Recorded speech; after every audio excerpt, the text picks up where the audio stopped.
My name's Frankie. I am here with Rena. She is a counselor at the Counseling and Wellness Center. And we're just going to go over some questions that you might have about grief related to losing a loved one. Alrighty, so many people think grief follows a specific timeline. Is there a normal way to grieve the death of a loved one? Of course, there isn't really one right way to grieve. We know that grief is not linear and it doesn't follow a predictable schedule, right? So sometimes you may feel okay, and the next day, something as simple as a song or a memory can bring the loss back to surface. Everybody grieves differently based on their relationship with the person, maybe even the circumstances of the death. Everybody's personality is different, culture, and maybe even previous experiences with loss can cause one to grieve differently. Of course, the overall goal is not to quote unquote get over the loss, but it's to gradually learn how to carry it while continuing to live your life. Okay, so it sounds like there's a lot of different factors then that could go into how somebody grieves. Absolutely. Mhm. So, what are some common emotional, physical, or even behavioral responses students might experience after losing someone important? Yeah, I think it's important to note that grief affects the whole person, right? And I'll kind of break that down. So, emotionally, students can experience maybe sadness, anger, guilt, anxiety, or even numbness, relief, and sometimes moments of joy. All of these emotions can be normal, and it's also normal to carry two emotions at once, right? Even if those emotions are conflicting, right? Both experiencing anger at the loss, but moments of joy, as an example. Physically, grief can affect sleep, appetite, energy, concentration, and can even cause headaches or muscle tension. Behaviorally, some may withdraw from others, while other people may stay extremely busy, potentially to avoid thinking about the loss. For students, they may struggle academically, like lose motivation or find themselves forgetting things.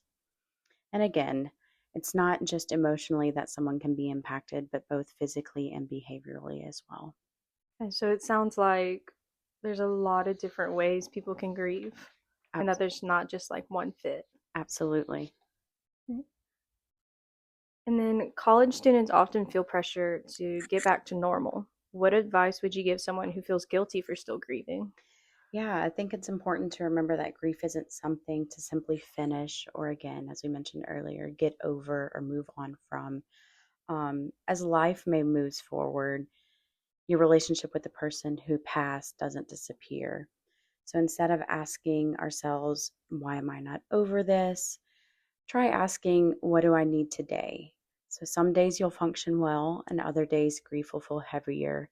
Healing isn't about adapting to the loss, not pretending that it didn't happen, right? So giving yourself permission to heal at your own pace rather than comparing yourself to others, or maybe even the idea in your mind of where you think you should be in the grieving process. Okay. So, what are some healthy coping skills or strategies that can help students navigate the loss of a loved one while also balancing school and the other responsibilities they might have?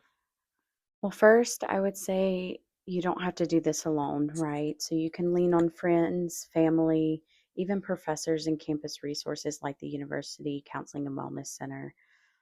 Second, keeping your expectations realistic. You may not be operating at 100%, and that's okay. Breaking down schoolwork into smaller, maybe more manageable tasks can be helpful. I definitely would advise contacting your professor and just giving them a heads up on what you may be going through. Some of our professors are willing to help more than we think.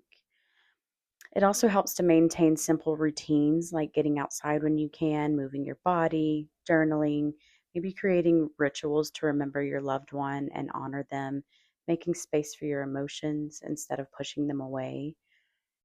Grief tends to be a little more manageable when we acknowledge it rather than avoid it. Yeah. Would you say that self care is important in the grieving process? And if so, what are some ways that a student can do self care when grieving? Absolutely. So, self care doesn't necessarily mean spa days or trying to feel happy all the time. During grief, it's about meeting your basic needs when everything else already feels harder, right? So that may mean eating something nourishing, getting enough sleep, drinking water, taking a short walk, spending time with supportive people, or giving yourself permission to rest without feeling guilty. Small, consistent acts of care help support your mind and body and emotions through a stressful time. So I wouldn't say overdo it, but taking care of our basic needs is the most important thing at that time. Yeah. So, what is some signs that someone may benefit from talking with a counselor instead of trying to cope with the loss on their own? Yeah, there never really is a wrong reason to talk with a counselor, but it can be especially helpful if grief is making it difficult to function in daily life for an extended period of time. Some signs include feeling overwhelmed most days, being unable to attend class or complete responsibilities, isolating from everyone, maybe using alcohol or drugs to cope, feeling hopeless, or noticing that the intensity of the grief isn't easing over time. Counseling doesn't make the grief disappear, so to speak, but it provides extra support and perspective as well as tools so you don't have to carry it alone. Yeah. So, I feel like we've covered a lot during this. So, if you could take one thing from today's conversation, what do you think it should be? I think this may be the third time I'm saying this, but grief is not necessarily a problem to solve or something to get over or something to move on from. It's a typical, normal human response to loving someone. There's no perfect timeline and no right way to do that. Above all, be patient with yourself. Allow yourself to experience both difficult and meaningful moments.